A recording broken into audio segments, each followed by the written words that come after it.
We have a really fun guest for you today. If you're anything like me, you like to travel, you like to collect those points, Brian Kelly is the editor of thepointsguy.com. Brian, thanks for being here. So I heard that you actually took the longest flight in the world last year for just $2.50. Yeah, it broke the bank, but it was one of my best redemptions ever. I used 60,000 of my Chase Ultimate Rewards points, transferred to United, and booked Singapore Airlines from Newark to Singapore, 17 and a half hours in business class for $2.50 out of pocket. Nice. Laying back the whole time, I'm sure. What's the one website you recommend to kind of keep track of all of your points? There's a ton of different options out there. Personally, I've been using for years AwardWallet.com. It's free. It lets you track all your miles and points, and it'll even email you if your points are going to expire.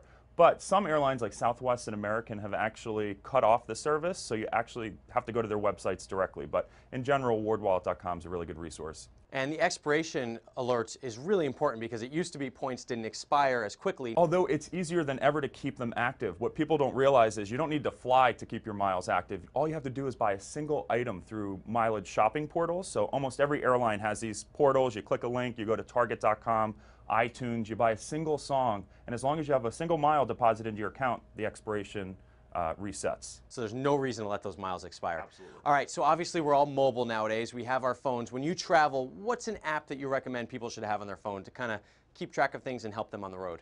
Absolutely. You know, the airline apps are getting better and better. I like having the electronic boarding pass, and the TSA is getting better about having the swipers. But I actually like a new site called routehappy.com, and it's really unique in that it actually lets you review flights and check to see if your flight has Wi-Fi.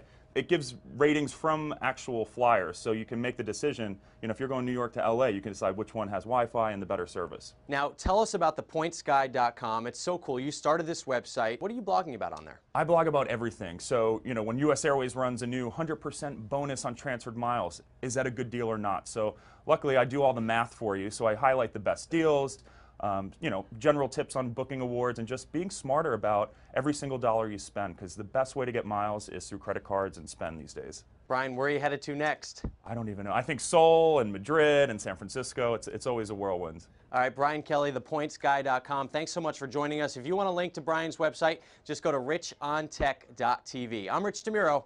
That's your Tech Report.